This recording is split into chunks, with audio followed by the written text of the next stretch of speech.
Merci beaucoup à tous. Je vous vois très nombreux et ça me donne aussi un petit peu de peur. Et avec ce micro que j'espère ne sera trop difficile à gérer. Donc je vous remercie beaucoup d'être ici et je remercie Catherine Momy de cette invitation et de la présentation très gentille qu'elle a fait. Catherine m'a demandé de parler, de mettre un petit peu au centre la question du Grand Paris. Et donc les thèmes qu'on a abordés dans cette étude, cette expérience assez exceptionnelle qu'on a fait dans le cadre de l'étude de l'agglomération parisienne, de la ville de l'après-Kyoto. C'était les deux grands thèmes qui étaient proposés. Mais comme vous voyez dans cette image, j'aurais besoin de faire recours aussi à d'autres territoires, parce que certains des thèmes, certains des concepts aussi qu'on a utilisés, ils sont effectivement nés, ils se sont formés, ils sont sortis de l'étude d'autres territoires. Et donc, je parlais un petit peu aussi des recherches, des projets qu'on a fait à Anvers, dans la ville d'Anvers, donc à la Belgique, et du territoire du Veneto, que comme vous savez, c'est un des cas d'études de villes diffuses en Europe. C'est assez intéressant parce que, comme vous voyez même de cette carte, l'exceptionnalité de Paris, du territoire de Paris, est évidente par rapport au reste, je dirais, de l'Europe. Donc, ce Paris qui est une exception, c'est quelque chose qu'on peut voir très très bien dans cette carte. Pour ce travail, nous avons formé une équipe assez intéressante, je dois dire, et assez petite par rapport aux autres équipes, assez compacte. Et nous avons choisi de réfléchir sur ce territoire avec des ingénieurs qui s'occupaient de l'énergie, avec des écologistes qui s'occupaient des questions surtout liées à l'eau de l'MIT. Les ingénieurs d'énergie, c'était des Allemands, avec des mathématiciens du Polytechnique de Milan, des experts de mobilité, et on a travaillé avec le doctorat d'urbanisme, avec des étudiants de ce doctorat, et avec les étudiants du master européen en urbanisme, dont Catherine Momy vous parlait auparavant. Et tout ça a été quelque chose de très stimulant pour essayer de réfléchir sur cet objet. D'abord, il fallait comprendre quel était l'objet de cette recherche. Un objet qui est tellement mythique, qui est tellement défini dans ces éléments mythiques, que c'était difficile. Nous, on avait compris immédiatement qu'il fallait essayer au moins de sortir de toutes ces images figées d'une métropole mythique comme Paris.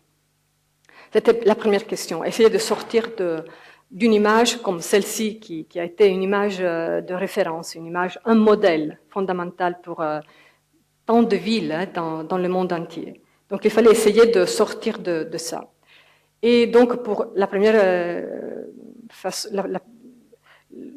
une des façons pour sortir de ce type d'image, c'était d'essayer de représenter donc, ce territoire différemment.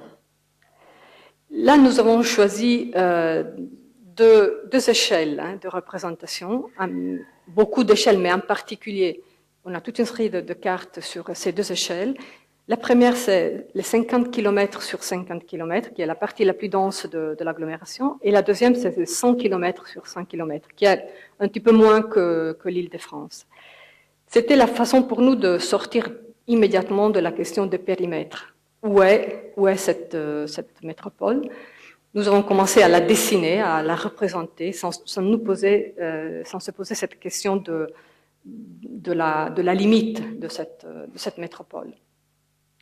Et pour éviter d'avoir des références à cette structure si présente radioconcentrique, on a décidé de procéder par découpe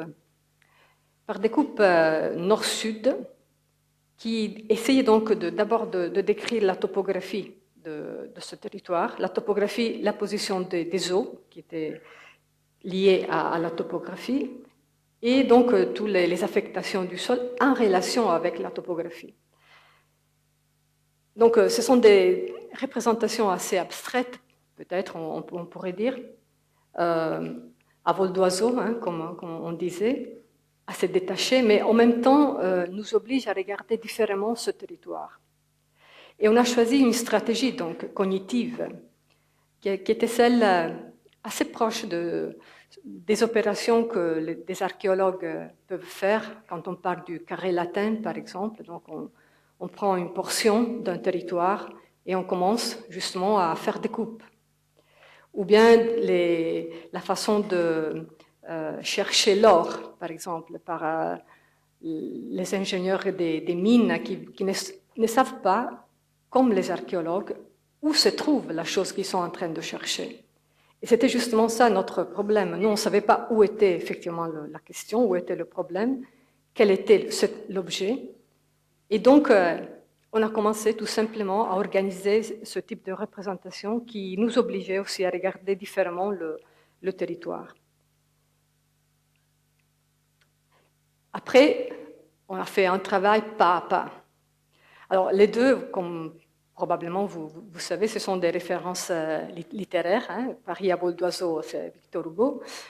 Pas à pas, c'était Augoyard. C'est un petit bouquin d'il y a quelques années par Augoyard. Donc, l'idée de garder ces deux approches, hein, la distance, la représentation plus abstraite, mais avec un travail sur les lieux qui était fondamental, qui était important. Et donc, la deuxième chose que nous avons fait, ça a été de prendre une maison, un pavillon, dans la banlieue parisienne, le long d'une ligne RER, la ligne P. Et donc, on s'est installé là avec nos collaborateurs. Et on a pensé que une des façons de comprendre cette métropole, c'était de y habiter. Évidemment, y habiter pour la période qui durait l'exercice, donc limité. Mais en tout cas, c'était une expérience fondamentale, parce qu'on a touché directement, avec notre expérience, toute une série de problèmes, de questions que tout habitant du Grand Paris connaît très bien. Et en même temps, on a fait une campagne de photographie, avec une jeune photographe qui a étudié avec moi à Venise et qui est en train maintenant de devenir une photographe, une réelle photographe. Et donc, on a parcouru cette métropole en essayant de comprendre ces contrastes, non, entre des moments différents de son histoire, des formes différentes de rationalité, cette présence de l'espace ouvert, de l'espace de l'agriculture, mais pas seulement, qui est quand même la partie la plus importante, la plus grande, qui occupe la surface la plus grande de la métropole. Essayant de comprendre le rôle des eaux qui vont parcourir cette région, en regardant ces limites qui sont des limites fragiles, évidemment, entre des matériaux différents comme la campagne et ce pavillonnaire, évidemment en découvrant des histoires de vie dans cette grande région, des éléments des reliques du passé qui sont là avec une beauté un petit peu surréaliste, mais qui nous parlent vraiment de ces écriture et réécriture continue de la métropole. Et évidemment, on a aussi essayé de comprendre les phénomènes les plus difficiles, plus conflictuels, qui sont là dans l'espace et qu'on peut reconnaître dans cet espace. Jusqu'à la vie domestique, jusqu'à l'intérieur des logements. On a parlé avec beaucoup de gens, on a fait des interviews, donc on a essayé de nous construire des images différentes de cette région. L'exercice est un exercice limité. Ça, je pense qu'on se le répète toujours. Ça a été vraiment dans une période brève. Et donc, c'est juste des pistes plutôt de recherche que vraiment une compréhension exhaustive des questions. Et on a toujours gardé Paris, donc cette exception, comme je disais, mais c'est aussi un type de métropole, cette métropole compacte, radioconcentrique, donc assez rigide dans sa structure. On l'a toujours comparé avec d'autres métropoles différentes. Donc on a choisi de mettre toujours à côté de types de métropoles tout à fait différentes de Paris, et non pas de le comparer avec les métropoles un petit peu plus similaires. Donc on parlait de Hong Kong, cette ville en verticale, et pas de New York, par exemple, parce qu'on pense que quand même, Hong Kong, c'est plus clairement une icône de la ville verticale, c'est plus radicalement que New York. Et par exemple, entre Paris et Hong Kong, il y a un rapport à la nature, à l'espace ouvert qui est tout à fait différent, ou bien un autre type de métropole, cette métropole dispersée, cette grande ville qui est faite d'un tissu peu dense, avec quelques noyaux, mais qui s'étend sur des dimensions très très larges, qui est la Northwest Metropolitan Area, c'est-à-dire toute la région où on trouve soit une partie des Flandres, soit une partie de la Randstad, jusqu'à une partie de l'Allemagne. Donc cette région de dispersion, mais très très dense, très très infrastructurée, où ce qui est en train de se développer, c'est probablement l'icône de la grande métropole du XXIe siècle. Donc Paris, l'icône de la métropole du XIXe siècle, Hong Kong, l'icône de la métropole du XXe siècle, et cette nouvelle forme de ville qui sera probablement la grande ville du XXIe siècle. Ces trois types de métropoles, elles ont à résoudre des problèmes assez similaires, en effet. Nous, on a listé ce qu'on considère un petit peu la nouvelle question urbaine, ce qu'on pourrait définir une nouvelle question urbaine dans les termes d'une distance toujours plus forte entre les populations, entre les différentes populations, entre les riches et les pauvres, pour faire simple. La crise environnementale qui est toujours plus forte et toujours plus présente, et aussi elle rentre dans le projet, dans la construction du projet pour la ville, et la crise aussi de la mobilité, de la façon où on peut se déplacer, et aussi dans laquelle les territoires gardent une certaine accessibilité, ou plutôt nient l'accessibilité à tout le monde. Alors, ces trois thèmes, qui sont différents de ce qu'on considérait dans le passé la question urbaine, plutôt centrée sur la question du logement, de l'habitat, nous paraissent quand même dans leur importance. Et si on ajoute aussi la question de la crise économique, financière, alors là, vraiment, on comprend qu'on est dans un moment difficile et de transition évidente, dans lequel on doit penser à nouveau la façon de comment utiliser, je dirais, le projet d'architecture, le projet d'urbanisme, le projet de territoire pour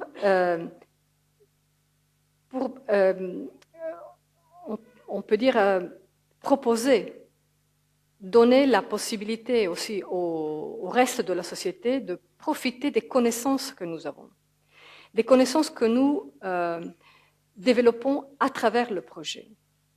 Ça, c'est un point pour moi fondamental, gagner à nouveau, je pense, un rôle dans la société, étant donné qu'aujourd'hui nous avons un rôle assez marginal dans la société, passe à travers une sorte de démonstration, c'est-à-dire démontrer que le projet produit une connaissance nouvelle. Et je pense donc que c'est à travers des exercices de ce type et de beaucoup d'autres projets qu'on peut vraiment montrer que à travers le projet, on peut ajouter quelque chose, on peut donner quelque chose en plus que d'autres points de vue, d'autres disciplines ne peuvent pas apporter. Donc, dans cette grande métropole, avec toutes ces questions si importantes, c'était difficile donc de trouver une façon de procéder. Et par rapport à cette idée des coupes, nous avons choisi de rester sur une coupe. C'était effectivement un problème de temps, mais on a choisi d'une façon, je pense, non ingénue, cette coupe, celle que vous voyez ici. Donc c'est une coupe à l'est de Paris. C'est une coupe qui part si je pars du sud, qui commence avec une gated community, donc un quartier fermé où on ne peut pas accéder. Après, on traverse des zones humides. On reste le long de la Seine. Et là, on trouve toute une série de zones industrielles un petit peu désaffectées ou en train de changer. Beaucoup d'infrastructures. On passe à côté du périphérique. On entre dans le quartier, dans la partie de Montreuil où toute une série de phénomènes de réutilisation de l'espace industriel du passé sont en train et on modifié largement aussi la population qui utilise ces espaces. Et on va vers le nord, on traverse des zones assez difficiles, on arrive à la Courneuve, des quartiers sensibles, comme je pense vous savez, le parc de la Courneuve, et après on passe à côté de Charles de Gaulle, et on arrive à des espaces agricoles plus vastes. Donc, sur cette coupe, il y avait aussi une tradition d'études. Par exemple, Jean Bastier, aux années 60, ils avaient étudié la partie, la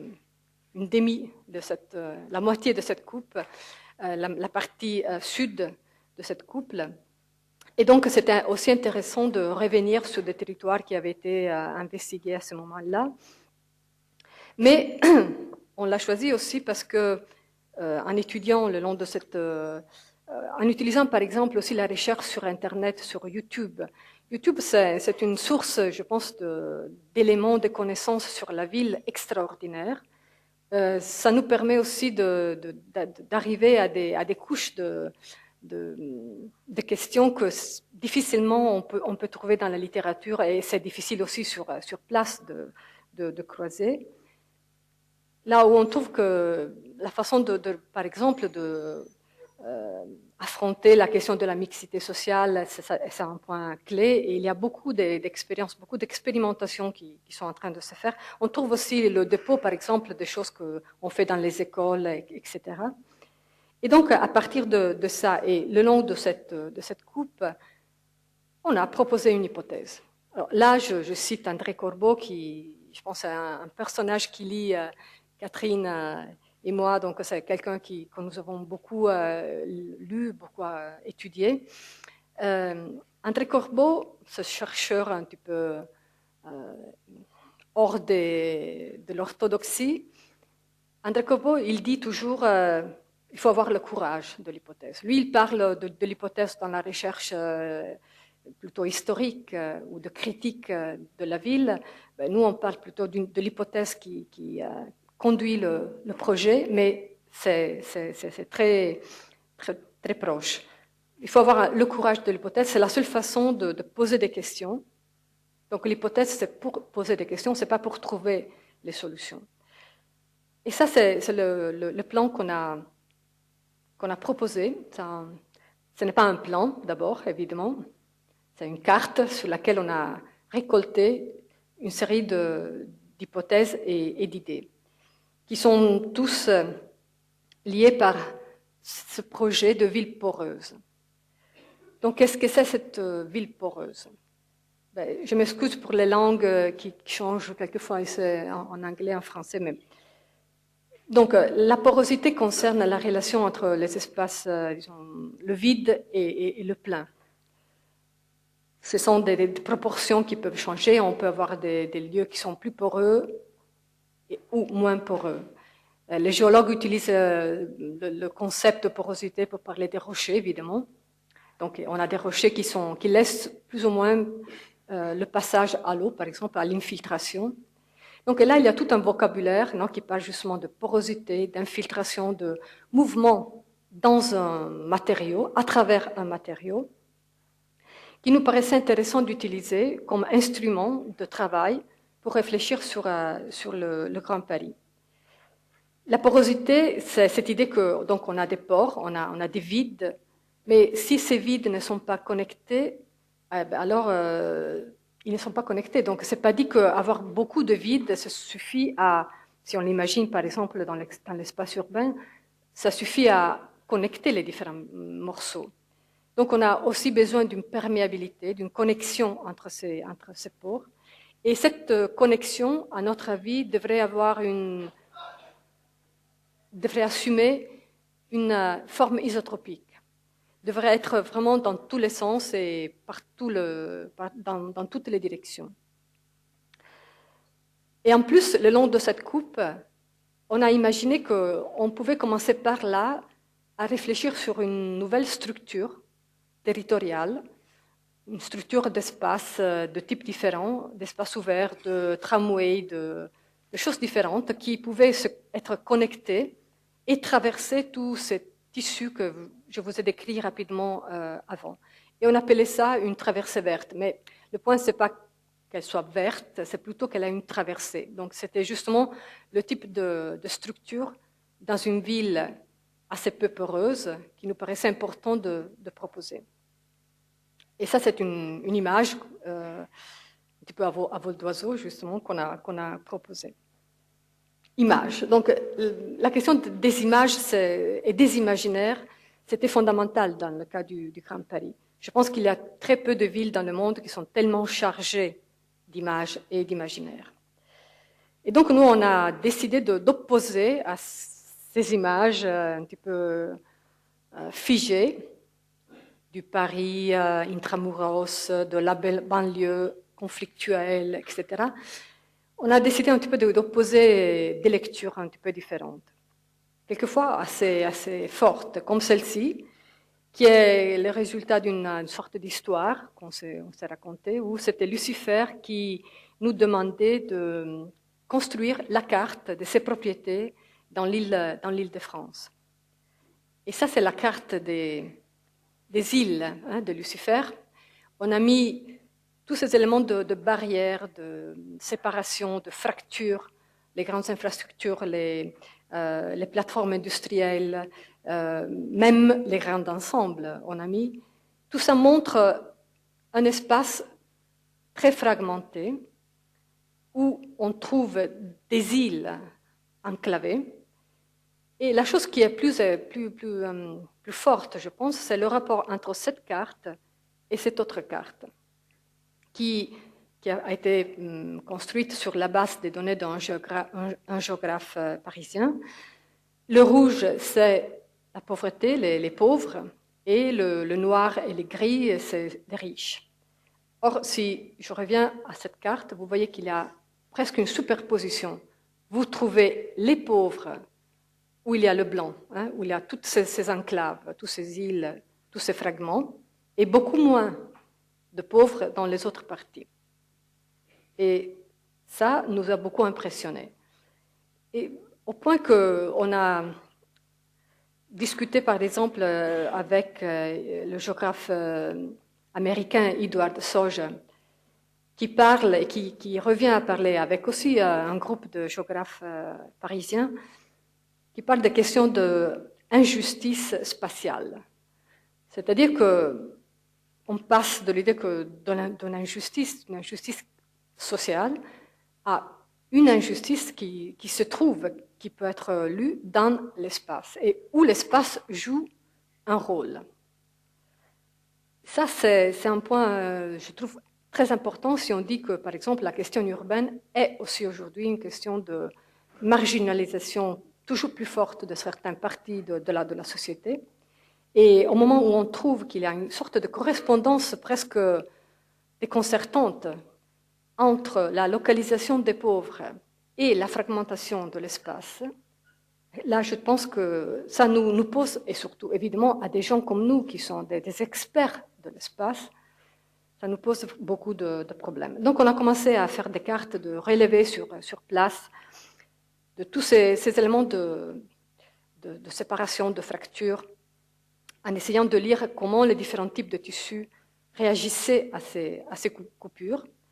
On a beaucoup réfléchi sur les définitions que les mathématiciens nous aidaient aussi à développer de perméabilité, de porosité. Et ce sont des figures créées par les mathématiciens qui, par exemple, sont référées donc sur la gauche, la végétation, parce que évidemment, quand on parle de perméabilité, de porosité, On peut imaginer qu'on parle de l'espace bâti, mais on peut imaginer qu'on parle de l'eau, qu'on parle de la végétation, qu'on parle de mouvements. La question, c'est les mouvements et comment les mouvements, à travers des corps plus ou moins poreux, peuvent passer. Donc, c'est une utilisation d'un concept, mais aussi d'une métaphore qui est très forte. Alors, un territoire dans lequel on avait beaucoup réfléchi sur ce concept de porosité a été Anvers. Et cette carte montre une lecture de la porosité de la ville en termes de différentes dimensions des ports. Donc on a la petite porosité qui, dans ce cas, se réfère à l'espace à l'intérieur des îlots, et une grande porosité qui était liée à une série d'occasions aussi, par exemple de zones industrielles désaffectées qui allaient se transformer dans des espaces publics importants. Donc, c'était une première représentation de cette porosité du tissu. Mais la chose était beaucoup plus riche. On a découvert que dans le centre-ville, où il y a un tissu compact, ce tissu avait été abandonné aux années 80, plus ou moins, par la population qui l'habitait. Cette population avait décidé d'aller habiter dans un pavillon à l'extérieur de la ville avec l'aide de l'État, du gouvernement, qui leur donnait la possibilité effectivement de changer et de laisser le centre-ville. Donc des vides qui s'étaient ouverts dans la ville, et à l'intérieur des îlots, les activités qui étaient présentes jusqu'à, je dirais, la fin des années 70, toutes les activités, à un certain moment, avaient décidé ou bien de fermer, ou bien de se déplacer ailleurs. Donc tout ce tissu, c'est un phénomène qui a été assez commun dans beaucoup de villes. Par exemple, aussi dans la ville de Gand, toute l'industrie textile aux années 70, très très rapidement a laissé tout le centre, tous ces îlots où l'industrie était localisée. Après ça, les immigrés sont arrivés et ils sont allés habiter où il y avait ce vide. Parce que justement, la ville avait gagné une porosité par rapport à d'autres pratiques, à d'autres populations qui trouvaient là des possibilités, des occasions de trouver un lieu d'habitat. Au moment où nous avons commencé à travailler à Anvers, donc c'était 2003 et 2004, il y avait un phénomène, un tout petit phénomène de jeunes couples flamandes avec enfants qui décidaient de revenir habiter dans le centre-ville. Évidemment, ces couples revenaient d'abord avec un imaginaire qui était profondément enraciné pas dans la banlieue, mais dans la ville diffuse, c'est-à-dire que c'était leurs parents qui avaient abandonné la ville, et donc ils étaient normalement ils avaient fait l'école, ils avaient grandi dans ce suburb, et donc ils avaient décidé de revenir dans la ville pour différentes raisons, pas trop idéologiques, pas parce que la ville c'était mieux, c'était bien, non, parce que c'était plus pratique, c'était plus commode par rapport au travail, et aussi parce que dans cette ville poreuse, ils avaient trouvé des espaces où ils pouvaient réaliser le rêve, la maison de rêve. Des espaces semi-abandonnés, des garages qui devenaient des appartements, des grands espaces en général, des grandes surfaces, des espaces qui étaient totalement différents des espaces proposés par le marché. Ici en France, ça c'est terrible, hein, le T1, le T2, le T3, ces choses horribles qui sont proposées par le marché immobilier comme si nous, on avait choisi d'habiter comme ça. Donc là, ils avaient trouvé des occasions pour faire des expérimentations de type d'habitat. Et donc, ils venaient avec ces idées, avec l'idée de trouver dans le centre-ville un petit peu de la ville diffuse. Donc, il fallait quand même trouver les jardins, même au centre-ville, il fallait trouver des grandes surfaces, etc. Et cette ville poreuse leur donnait cette possibilité. Et donc, ça, c'était intéressant. Ça montrait, par exemple, que la requalification des espaces d'une ville assez dégradée, hein, comme l'était Anvers il y a 5 ans, aujourd'hui déjà beaucoup moins. Donc la participation, le rôle de l'individu dans ce processus de requalification a été très important. En même temps, la ville était en train de réaliser des projets, des espaces publics qui normalement étaient vandalisés immédiatement après la réalisation. Et donc, nous, on comprenait bien que ces dynamiques étaient liées. D'un côté, il y avait les grands projets, je dirais, de porosité qui profitaient des grands vides industriels, par exemple, qui s'étaient ouverts, mais de l'autre côté, c'était absolument fondamental cette motivation, cette dynamique plutôt individuelle qui était parallèle et qui devait aller en parallèle. Et nous, par exemple, nous avons travaillé sur un grand vide, qui était donc cette plateforme ferroviaire qui avait été abandonnée. Une plateforme ferroviaire qui donnait la possibilité d'imaginer une nouvelle continuité écologique importante, est-ouest, qui connectait donc les zones cultivées à travers la ville jusqu'à l'Escaut, jusqu'à la rivière. Et donc il s'agissait d'un espace comme celui-là, qui était au milieu de la partie la plus pauvre de la ville d'Anvers. Donc vraiment les deux types de réqualification, les deux types de projets voyageaient ensemble, et ça c'était, je pense, un élément important de la stratégie de réqualification. Aujourd'hui, ce même espace est devenu un parc qui est vraiment un lieu je dirais, de rencontre, de mixité sociale totale, et qui fonctionne très bien, mais qui fonctionne bien aussi parce qu'il y a eu les dynamiques individuelles. S'il avait été isolé, sans les gens qui essayaient de revenir à vivre en ville, qui étaient là, qui participaient de ce processus, je pense qu'il aurait été probablement un projet gâté. Cette idée de porosité signifie aussi qu'on doit s'occuper de tous les espaces. Il n'y a pas d'espace qui ne compte pas. Par exemple, là, près de ce parc, il y avait un point où une placette, où un tunnel d'un TGV qui devait passer là, qui avait été réalisé, qui passait sous toute la ville, émergeait justement au milieu de cette place. Évidemment, il y avait la révolte des habitants qui disaient « vous nous avez cassé la place en deux ». Étant donné que nous, on était en train de travailler sur le parc qui est juste à côté, on nous a dit essayez de résoudre le problème, il y a un problème.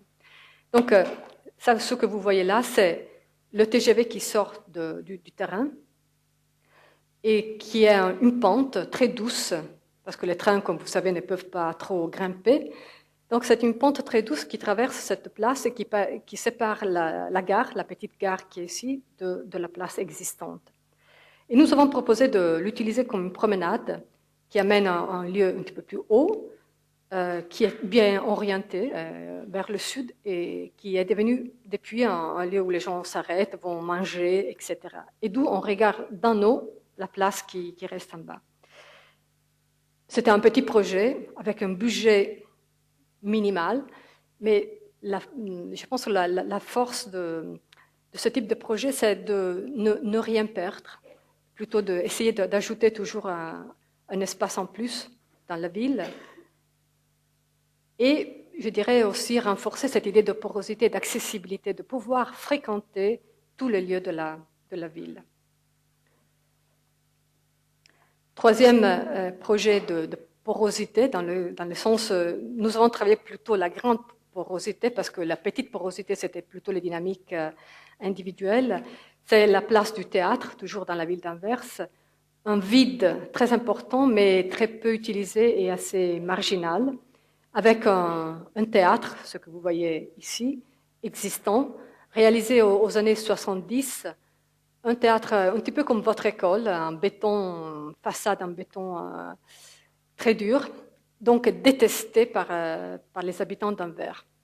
Au point qu'un des éléments du concours, c'était de donner une nouvelle façade à ce théâtre, cacher le plus possible ce béton brut qui n'était pas beaucoup aimé. Nous, on a dit que ce n'était pas vraiment ça la question, c'est-à-dire que c'était une architecture avec une dignité, il n'y avait rien à ajouter. Plutôt, il s'agissait d'articuler cet espace. Donc, nous avons proposé de couvrir une partie de la place, et ça a mis même la façade du théâtre dans une position, dans une séquence d'espaces et de matériaux différents. Et donc ça, c'est la place sur laquelle donc, le théâtre reste. Le théâtre est divisé en deux. Il y a un théâtre des enfants qui vont donc utiliser ça. Et on a réalisé les nouvelles escaliers de secours qui sont devenus un thème du projet, qui ont fait cette sorte de façade très très légère qui sépare les bâtiments existants de la place. C'est une place dans laquelle se passe tout. Il y a le marché qui l'utilise et il y a les enfants du théâtre des enfants qui l'utilisent comme le lieu de jeu. Donc je reviens maintenant à Paris. Peut-être parmi les références de la question de la porosité, il y a évidemment Walter Benjamin, qui, aux années 20, parlait de Naples comme d'une ville poreuse. Alors, pour Benjamin, il y avait vraiment une sorte d'identité entre cette ville faite sur des rochers très, très poreuses, du calcaire très, très poreux, et cette construction sociale de la ville. Vous savez qu'à Naples, dans un palais, il y a toutes les couches, un petit peu comme à Paris dans le passé, mais on avait toutes les couches sociales qui étaient superposées dans le même bâtiment. Et donc lui, il parlait de ça, soit du rocher, soit de la ville, comme d'une situation de porosité. Donc à Paris, à partir de cette hypothèse de ville poreuse, on a proposé 5 stratégies. La première, c'était qu'un projet de ville poreuse devait être un projet de lieu significatif. Alors, les lieux significatifs dans cette grande métropole, on voulait, comme je le disais à l'avance, on voulait sortir un petit peu des clichés, y compris le cliché de la banlieue hip-hop très, très à la page, parce que ça aussi, ça commence à devenir un petit peu un cliché. On était plutôt intéressé à essayer de restituer cette multiplicité de cultures qui se trouve dans le Grand Paris. Donc, on a fréquenté beaucoup les marchés des différentes populations et on a aussi regardé les cartes à nouveau. On a pris une distance.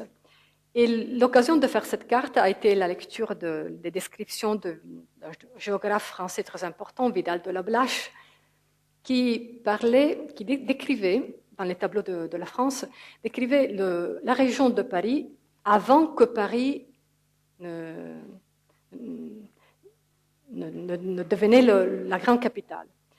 C'est-à-dire d'un territoire avant que Paris, cette ville de la centralisation du pouvoir absolu, avant ça, il y avait un territoire qui était habité, où il y avait beaucoup de lieux habités. Alors on a isolé dans le système, je ne sais pas comment on dit en français, le GIS, je pense que c'est le SIG, probablement, le SIG, SIG, le GIS en anglais. Donc on a isolé la couche des noms, tous les noms qui sont dans la carte. Et cette image, pour moi, c'est fondamental parce que on aurait imaginé que, par exemple, un territoire comme le Veneto pouvait nous donner un résultat comme celui-là, c'est-à-dire un territoire vraiment dispersé où on trouve une quantité de petits lieux et de situations très, très étalées. Mais pas le Grand Paris. Moi, j'aurais jamais imaginé un résultat comme ça. En réalité, ici, on a les noms des lieux, qui peuvent être des lieux de villages, de hameaux, de centres, de parcs. Donc, tout ce qui a un nom et qui est mis dans les cartes. Donc, comme vous voyez, c'était ça l'image qui nous intéressait, de montrer que ce Grand Paris a une vie qui n'est pas celle seulement qui est fondée sur la relation entre un centre très très puissant et une périphérie. Qu'il y a des relations, on dirait, isotropiques, transversales, horizontales, qui probablement peuvent être beaucoup plus fortifiées que ce qu'on imagine. Et on a mis sur une carte, alors ça, on a mis après tous les résultats de cette recherche qu'on a fait sur YouTube avec les interviews, etc. C'est clair que ça, c'est pas une carte terminée, c'est juste le début d'une carte, mais ce qui nous intéressait, c'était de montrer justement cette sorte de dispersion très forte de lieux significatifs, des lieux qui sont importants pour une partie au moins de la population qui habite ces lieux. Quelquefois, on a utilisé aussi un terme encore plus lourd, monument, parce que c'est quand même des monuments dont on parle, des lieux soit de mémoire, soit de référence, soit symboliques, etc. Donc, une carte des lieux dans lesquels la population et les populations de ce Grand Paris pourraient se reconnaître. Parmi ces grands monuments, on a mis le territoire, la forme du territoire, qui est aussi un élément important de la possibilité de reconnaître, de se rappeler, se remémorer de ce territoire. Une forme je dirais très dessinée, où la relation entre les parties qui sont en bas des rivières, les plateaux, les vallées, etc., ça devient vraiment une forme du territoire, dans le sens où Vittorio Gregotti aurait utilisé ce terme aux années 60. Quelque chose qui parle de l'architecture du territoire. Donc là, c'est un petit peu ce premier ensemble de questions. Deuxième stratégie, c'est que le projet d'une ville poreuse, c'est un projet qui s'occupe des relations biotiques et qui s'occupe de l'espace de l'eau.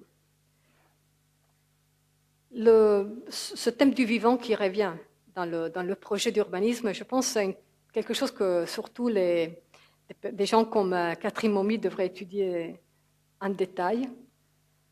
Ça revient, le thème de la vie qui revient. Mais ce n'est pas du tout la question de l'organique ou de l'organicisme, ce n'est pas du tout ça.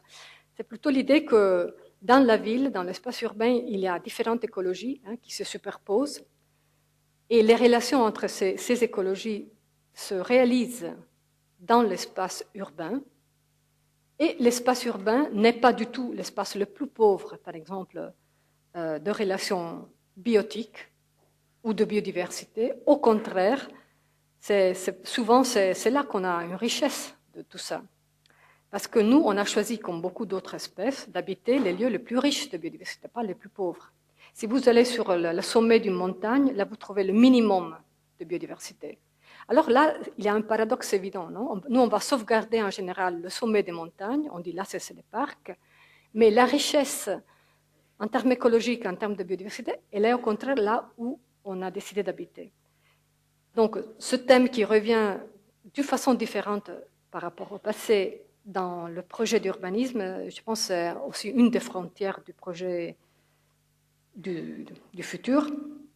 Et donc là, on a organisé sur cette carte des éléments qui nous parlent alors, des eaux, des zones inondables qui sont très importantes dans ce territoire, donc aussi des questions de risque, et des liaisons écologiques qui en général sont transversales entre les plateaux et les vallées et l'eau. Par rapport à la question des inondations, qui a aussi créé quelques moments de discussion assez tendus, on s'est rendu compte du fait qu'il n'y avait pas trop de conscience du risque lié aux inondations dans le Grand Paris. Les premières fois qu'on a montré ces images, là c'est une image un petit peu, je dirais, rhétorique et un petit peu paradoxale, mais ça montre que ces grandes extensions de zones inondables pourraient être le début d'une réflexion sur une sorte de grand parc territorial qui traverserait donc la métropole. Ce sont en tout cas des lieux de risque assez forts. Mais la conscience de ces risques était presque absente. Quelque chose de similaire à ce qui se passe aussi en Hollande, où on est tellement habitué au fait qu'il y a des techniques hydrauliques qui nous libèrent de tous ces problèmes, de tous ces risques, que même en Hollande, en sachant qu'on habite plus bas que le niveau de la mer, la conscience du danger, elle est en train de se perdre. Et la même chose on a trouvé dans le Grand Paris. Très peu de conscience du risque d'habiter, de se trouver dans ces sites. Ici, vous voyez les parties du bâti qui sont à l'intérieur des zones inondables. Et les zones inondables ont la référence, disons, extrême, c'est l'inondation de 1910. Mais ce qui est intéressant, c'est de savoir qu'après, il y a eu des inondations moins graves, mais quand même des inondations très, très dangereuses. Et donc, que la question n'est pas d'attendre un siècle ou... Non, ça peut être beaucoup plus proche. Et ici, vous voyez les infrastructures qui seraient interrompues par donc, une crue importante. Ce qui voudrait dire vraiment couper la France en deux, par exemple. Et de tout ça, nous avons eu l'impression qu'il n'y avait pas trop de conscience. On a essayé donc d'analyser, probablement parce que, étant prof à Venise, on a évidemment une relation avec l'eau assez fréquente. Toutes les années, le mois de novembre, décembre, parce que toutes les semaines, l'eau monte. Et donc, ce qui est intéressant, c'est de s'occuper vraiment de centimètres, non, de regarder. Donc, il y a des parties où l'eau, ça peut être 1 mètre, plus haute, mais il y a d'autres endroits où ce sera 30, 40 centimètres. Donc, de s'occuper aussi des différences. Et donc, on a élaboré, aussi en travaillant avec Alan Berger de l'MIT, toute une série d'idées sur des zones inondables, de nouvelles zones inondables qui pourraient quand même aider dans des moments de crue. Mais on a aussi réfléchi sur tous ces tissus qui se trouvent à l'intérieur des zones inondables, donc en particulier le long de la Seine, parce que ce sont des tissus, ça, on l'a découvert avec aussi quelques surprises. En général, ce sont des tissus très dégradés. On trouve vraiment beaucoup d'espaces un petit peu perdus. Ce sont des friches en transition. Et donc, ce sont des lieux où un projet une stratégie de requalification serait importante, qui donc pourrait partir de la question du risque d'inondation, mais qui après devient beaucoup plus large et considère donc la possibilité de retravailler les tissus industriels, d'amener par exemple du transport en commun beaucoup plus efficace qu'aujourd'hui, de sortir de tous ces enclavements qui sont là. Et on peut aussi imaginer qu'il y a des lieux où proposer, nous on l'appelait du soft shrinking, donc une rétraction douce du tissu bâti dans le temps, mais en imaginant que peut-être il y a des lieux où ce serait effectivement mieux d'éliminer aussi des parties de bâti. Tout ça, c'est l'occasion d'un grand projet. C'est évident, nous, on ne sera jamais des experts, des ingénieurs hydrauliques, mais c'est l'occasion pour des projets vraiment très, très étendus qui peuvent donc mêler les questions relatives au risque, les questions écologiques et la construction d'un paysage habitable tout à fait différent. Donc, toutes ces réflexions donc, se commencent à concentrer le long de cette coupe qui s'enrichit donc de tout ça. Autre stratégie de ce projet de ville poreuse, c'est le projet d'une percolation de la biodiversité et un projet d'une ville où les parcs ne sont pas des éléments de séparation. Ça, c'est aussi une photo de Teresa Koski, donc, qui a fait toutes ces images. Ce qu'on a découvert dans cette ville, d'une façon plus forte, je dirais, que ce qu'on trouve normalement dans des villes, c'est que les espaces ouverts, qui sont beaucoup, sont très souvent utilisés, je dirais, d'une façon un petit peu trop politique, comme des espaces de distance et de séparation. Alors, on trouve fréquemment des parcs, mais aussi l'agriculture, je dois dire, comme des barrières, comme des tampons entre des situations socialement différentes. Donc l'espace vide, l'espace vert, cultivé du Grand Paris, il est très, très important. Comme vous voyez, il est du même ordre, de la même échelle du vide qu'on trouve dans la Randstad ou qu'on trouve dans la région du Veneto. En sachant qu'à Paris, il y a une quantité de personnes, de gens qui est beaucoup plus élevée que dans le Veneto, par exemple. Donc ici, on parle d'une dizaine, douzaine de millions d'habitants. Dans le Veneto, on arrive à 2 millions. Donc une densité tout à fait différente. Mais la quantité d'espace libre est du même ordre. Donc il y a de l'espace qui a une forme tout à fait différente. C'est intéressant de regarder les formes de ces 3 types d'espaces libres.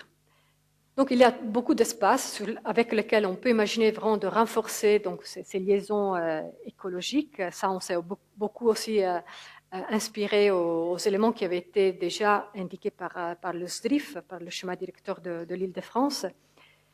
Mais la chose qui nous a beaucoup pris, c'était vraiment cette considération sur le rôle, la nature de ces vides. Et comme d'autres équipes, et là aussi Jean Nouvel a beaucoup travaillé sur ce thème du périmètre autour des zones ouvertes. Mais dans notre esprit, c'était plutôt le problème à résoudre, c'était vraiment d'imaginer que cette bande que nous on appelait d'anti-parc, de quelque chose qui vient avant le parc, devait être une bande équipée de façon à être attractive et donc à vraiment attirer les gens pour que les gens utilisent ces parcs. Parce qu'aujourd'hui, si vous regardez les bords des parcs, vous trouvez tout, les industries, et toujours le derrière des choses. Et ça, évidemment, n'aide pas à faire devenir ces lieux des lieux de centralité ou des lieux de coexistence. C'est avec ça, par exemple, qu'on construit la séparation. Et donc, on a imaginé qu'une bande le long de ces espaces ouverts pouvait être équipée avec soit les écoles, soit les crèches, soit des petits espaces de sport, aussi quelquefois du logement, mais vraiment en imaginant que là, il fallait ajouter quelque chose qui faisait le lien entre le vide de l'espace cultivé ou de l'espace vert et les quartiers, les différentes parties de la région. Ici, vous voyez une autre vue de la même coupe, prise du nord vers le sud. Quatrième, je pense, stratégie, c'est cette idée qu'une ville poreuse, c'est une ville de strates et de stratification. Donc, les géologues, ils parlent de deux types de porosité. Ils parlent d'une porosité de fracture et d'une porosité de matériaux. La porosité de fracture, c'est, par exemple, ça c'était une maison c'est un bâtiment industriel réutilisé à Montreuil. La porosité des fractures, c'est quand il y a des événements qui vont vraiment interrompre un cycle, le cours des choses, et vont introduire donc ces grands trous qui sont liés, par exemple, à l'abandon de l'industrie ou au changement technologique, etc. Et ça, c'est par exemple le cas de Montreuil. Mais il y a aussi une porosité du matériau, c'est-à-dire il y a des matériaux de la ville qui sont plus faciles à réadapter, à recycler, à réutiliser. Il y a des choses très dures. Hein. Nous, on en connaît hein, les grands ensembles. On sait bien qu'il y a une certaine dureté dans la transformation. Il y a des matériaux plus faciles. Alors, la porosité de matériaux concerne plutôt ça. Et la question, la réflexion sur les différents types de tissus bâtis avec leur adaptabilité, leur facilité à être interprétés différemment, est née du travail sur l'énergie. Ici, vous voyez les enjeux que la région de Munich a pris pour 2050, c'est de réduire de 60% les consommations et donc de produire le 40% avec des énergies renouvelables. Donc d'arriver à un 100% durable, hein, je dirais. On a repris ça, on a imaginé que si on peut penser ça pour Munich, ben peut-être on peut le faire aussi pour le Grand Paris.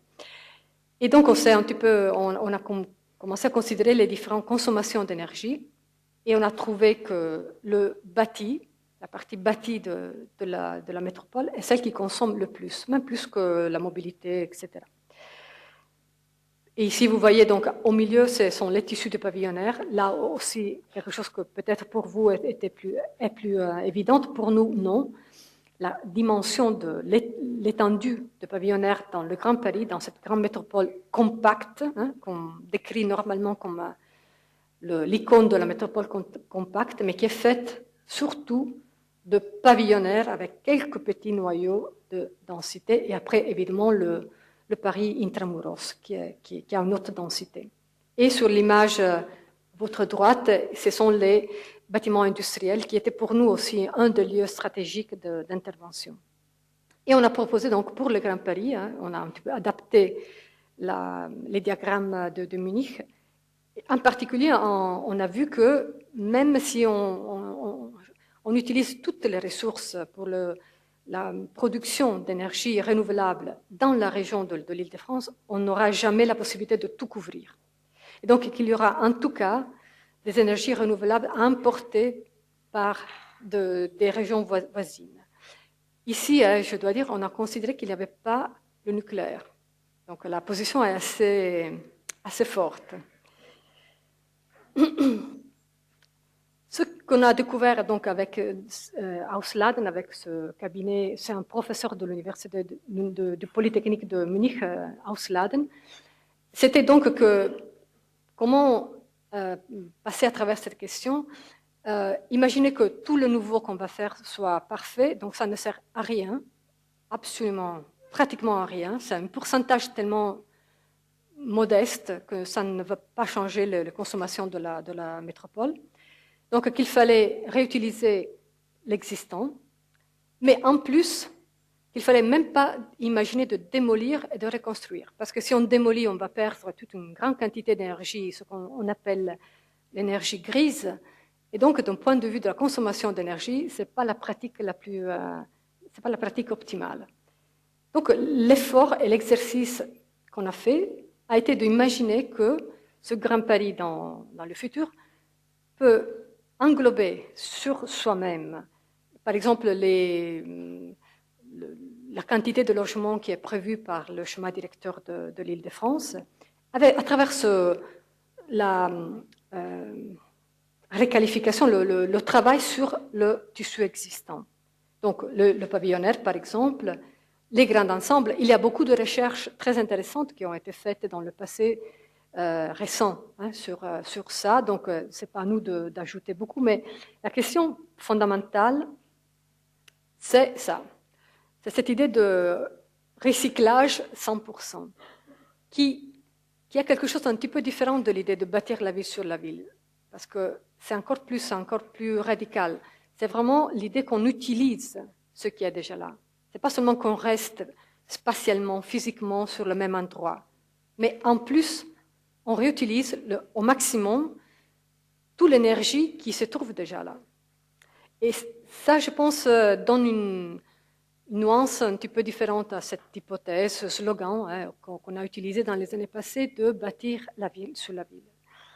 Ça veut dire, par exemple, qu'on doit, par exemple, retravailler le tissu industriel, qui a beaucoup de possibilités de synergie, par exemple, avec les tissus non industriels. Et donc, on a fait une série d'explorations très, très schématiques, évidemment, mais qui montrent comment le tissu industriel peut être la base de production d'énergie renouvelable, mais aussi l'occasion pour repenser une mixité qui aujourd'hui n'existe pas. Les tissus industriels qui couvrent une partie importante de cette métropole sont des tissus qui sont immédiatement vieux, par exemple, qui vieillissent très, très rapidement, et dans lesquels il y a une urgence de reconstituer des morceaux de ville.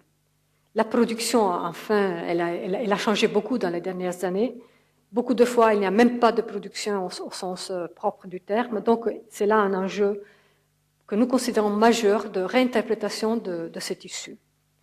Et ces tissus, comme je vous ai montré dans les images avant, il se trouve, beaucoup d'eux se trouvent le long de l'eau, parce que c'est l'eau, aussi un élément de mouvement, des marchandises, etc. Donc là, ça veut dire qu'on revient à cette idée de travailler le long, par exemple, de la Seine, sur ces grands morceaux de tissu. Finalement, la dernière stratégie, c'est qu'un projet de ville poreuse, c'est un projet d'une ville isotropique. Donc là, on a ajouté ce terme isotropie, qui veut dire tout simplement une égalité dans toutes les directions. Et dans le cas de Paris, cette ville donc, qui nous a paru pas du tout poreuse, vraiment une ville qui a besoin d'un projet de porosité, cette porosité devrait nous donner la possibilité donc, de rétablir une isotropie qu'aujourd'hui n'existe pas. Et ici, on parle surtout de la mobilité des gens, une mobilité très difficile, où, encore une fois, comme dans le cas des espaces verts, on trouve qu'il y a un projet implicite qui n'est pas toujours affiché, mais c'est un projet de discrimination entre les différentes parties du territoire. Et là, nous avons beaucoup pensé aux recherches que nous avons faites sur le territoire du Veneto, un territoire qui est isotropique, où, par exemple, la constitution des supports principaux, le support de la voirie, nous on l'appelle de l'asphalte, et le support de l'eau, sont absolument, je dirais, égalitaires dans leur distribution.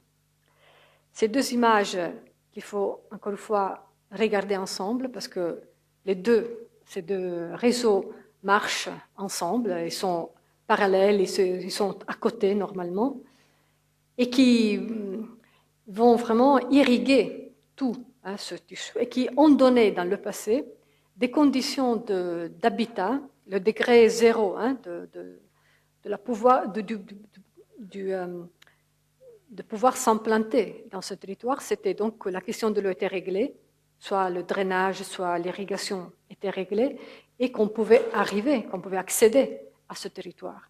Donc, dans le temps long, parce qu'ici on part avec les Romains qui ont fait, vous reconnaissez des parties des maillages de la Centuriazza romaine, qui étaient faites d'eau et de voirie, et de parcellaire, et de la parcellisation des propriétés. Donc tout ça nous parlait d'un territoire qu'on pouvait habiter, où chacun trouvait des conditions plus ou moins pareilles dans toutes les parties. Le problème n'était pas de reproduire ça dans le Grand Paris, c'est pas ça la question.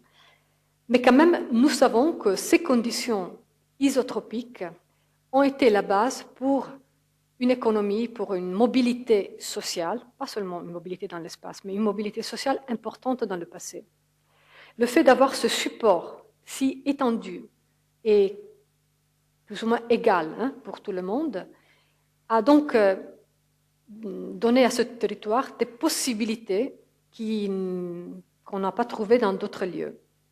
Et en particulier le développement d'une petite, moyenne entreprise très distribuée dans le territoire. Mais encore une fois, il ne s'agit pas de prendre ce modèle et de le mettre sur le Grand Paris.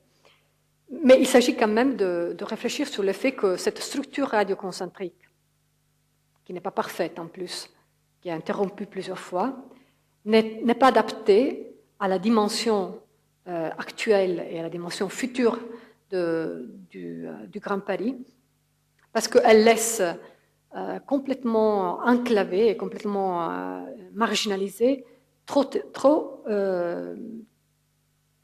une partie trop importante de ce territoire. Donc, on a imaginé de parler d'espaces à vitesse différentes. Il y a un espace de la grande vitesse, c'est par exemple les TGV. Là, il y a des problèmes à Paris très forts, parce que les TGV, comme vous savez, ils ne sont pas passants. Alors, le TGV qui passait de Anvers a fait que dans les années passées, on a réalisé un tunnel et le TGV passe à travers la ville. Dans le cas de Paris, dans le centre-ville, ces TGV ne passent pas. Donc nous, on a proposé de quand même connecter ces lignes de TGV. Donc c'est l'espace de la grande vitesse. Deuxième, il y a un espace d'une vitesse moyenne. Là, on pense par exemple au réseau de l'RER, qui est dans un état absolument dégradé aujourd'hui.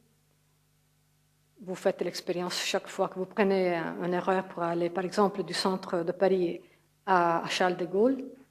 Mais les gens qui le prennent tous les jours ont une expérience beaucoup plus forte de ça, de cette dégradation. Il manque des morceaux, évidemment. On peut ajouter des choses. Et il manque surtout un transport à une échelle un petit peu inférieure, disons le tramway. Et nous avons beaucoup réfléchi sur un réseau de tramway performant. Et ici, Paris a beaucoup à prendre par les villes françaises moyennes.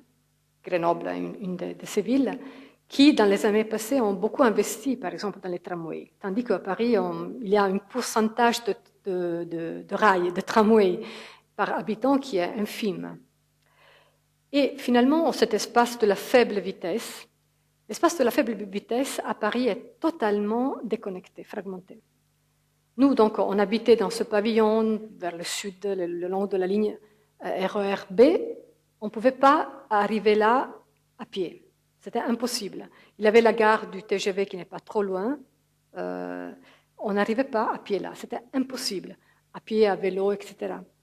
Tout ça, c'est le résultat de ce que David Mangin a très bien décrit dans son livre sur la sectorialisation de l'espace. Donc cette idée qu'on doit toujours d'une hiérarchie mineure monter à une hiérarchie majeure a produit un espace qui vraiment n'est pas habitable et où il faudrait vraiment partir de cette échelle, pas échelle, mais disons cet espace de la faible vitesse qui déjà serait une amélioration fondamentale de l'habitabilité du Grand Paris. Donc, on a beaucoup insisté sur les tramways et sur ça, par exemple, que notre position est très, très différente de celle qui a été après affichée par le ministre à la région capitale, donc qui propose ce grand 8 de métro souterrain, donc grande infrastructure très coûteuse, très longue à réaliser. Nous avons proposé 600 km de tramway et même avec les 600 km de tramway, le pourcentage de tramway par habitant resterait fort inférieur, par exemple, à la quantité de tramway qu'on a dans une ville comme Bruxelles. Donc le maillage, il est vraiment très long, disons, nécessite d'un investissement important pour se réaliser. Et comme vous savez, le tramway, c'est une occasion exceptionnelle de repenser tous les espaces qui se trouvent le long du tramway. Donc ce serait l'occasion de revenir sur tous ces espaces, réorganiser, imaginer des espaces publics, etc. Le RER, le Transilien, là aussi il y a quelques lignes à ajouter, mais il y a surtout là un problème de dégradation du matériau, des lignes, etc. Et les TGV. Donc tout ça, nous on l'a proposé parce qu'on voulait un petit peu sortir de ce débat sur les pôles. Le thème du pôle c'est très très français. Donc tous c'est des pôles, il faut trouver les pôles, il faut rejoindre les pôles. Donc nous on fait des réflexions très très faciles.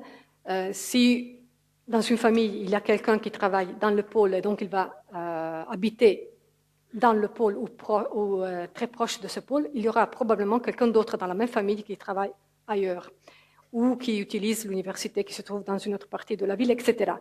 Donc cette idée de réduire la mobilité nous paraît assez fragile.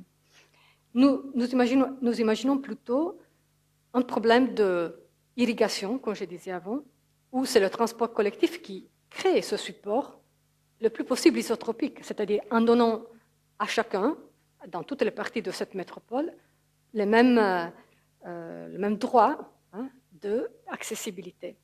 Et on a parlé un petit peu avec un langage un petit peu lourd de droits de mobilité.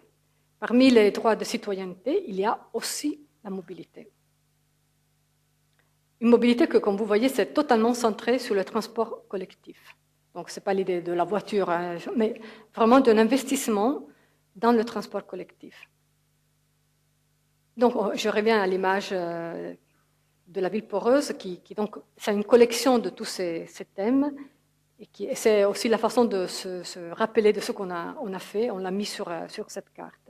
Et après, cette attention le long de la coupe nord-sud nous a mené à réfléchir sur la possibilité de partir de là, justement, de cette coupe qui n'avait pas été choisie avec les yeux fermés, mais avec une certaine connaissance du fait qu'on touchait là une partie parmi les plus difficiles de la ville. Donc, d'organiser le long de cette direction une traversée d'espaces collectifs de types différents qui pouvait être une façon de rendre plus clair, et aussi plus facile à traiter cette idée de redynamiser la région du Grand Paris à travers une série donc de projets qui s'occupent du support, qui ne sont pas encore, disons, l'architecture avec la majuscule, mais ce support, ce qui pourrait être l'occasion